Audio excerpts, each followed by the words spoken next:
गेल्या 5 ते 6 दिवसांपासून कोल्हापूर जिल्ह्याबरोबरच धरण क्षेत्र असेल, पाणलोट क्षेत्र असेल, या ठिकाणी मुसळधार पाऊस सध्या सुरू आहे। कोल्हापूर शहरात जरी पावसाची रिपरिप असली मात्र संततधार ही कायम आहे।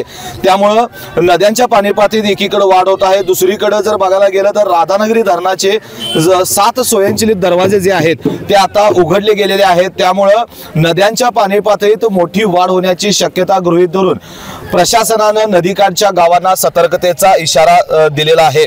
मी सध्या उभा आहे पंचगंगा नदीच्या काठी। आपण बघू शकता की यंदाच्या पावसाळ्यामध्ये पंचगंगा ही चौथ्यांदा पात्राबाहेर पडलेली आहे। सध्या पंचगंगा नदीची राजाराम बंधाऱ्यावरील पाणी पातळी जी आहे ती आत्ताच्या घडीला 29 फूट 5 इंचांवर पोहोचलेली आहे आणि अनेक बंधारे जिल्ह्यातील हे पाण्याखाली गेलेले आहेत। त्यामुळे अनेक रस्ते जे आहेत ते बंद झालेले आहेत। त्यामुळे पर्यायी मार्गाने सध्या वाहतूक सुरू आहे।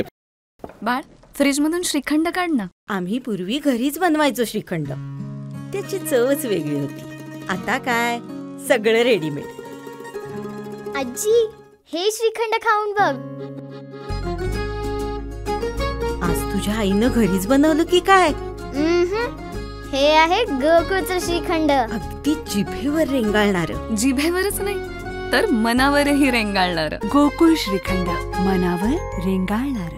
हवामान विभागाकडून आज कोल्हापूर जिल्ह्यासाठी रेड अलर्ट जारी करण्यात आला असून गेल्या 3 दिवसांपासून कोल्हापूर जिल्ह्यामध्ये पावसाची संततधार सुरू आहे। धरणाच्या पाणी पातळीत मोठ्या प्रमाणात वाढ होतीये। त्यामुळे राधानगरी धरणाच्या 7 स्वयंचलित दरवाजामधून भोगावती नदीपात्रामध्ये एकूण 11,500 क्युसेकचा विसर्ग सुरू आहे। नदीकाठच्या लोकांना सतर्कतेचा इशारा देखील देण्यात आलेला आहे।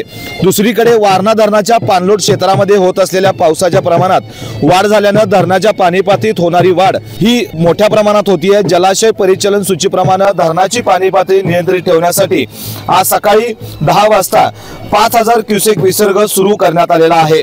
एकूण जर बघायला गेलं तर 6,630 असा क्युसेक विसर्ग सुरू आहे।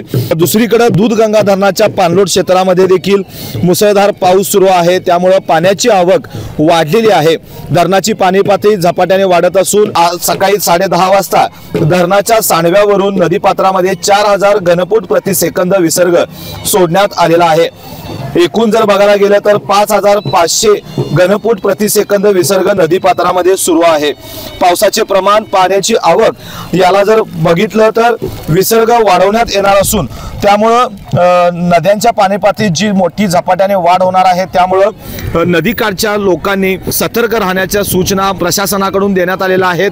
दुसरीकडे संभाव्य पूर परिस्थितीमुळे जी काही आपत्ती व्यवस्थापन कक्ष आहे तो देखील आता सज्ज असल्याचं चित्र सध्या पाहायला मिळतंय। एकूणच जर अशीच पावसाची संततधार राहिली तर नदीची पाणी पातळी जी आहे ते आणखीन वाढण्याची शक्यता आहे आणि पुराचा धोका प्रशासनाकडून वर्तवण्यात आलेला आहे। व्हिडिओ जर्नलिस्ट सचिन वारेकर सह मी सद्दाम अली, केके न्यूज कोल्हापूर। अशाच नवनवीन अपडेट पाहण्यासाठी आमच्या केके न्यूज चॅनेलला सबस्क्राइब करा।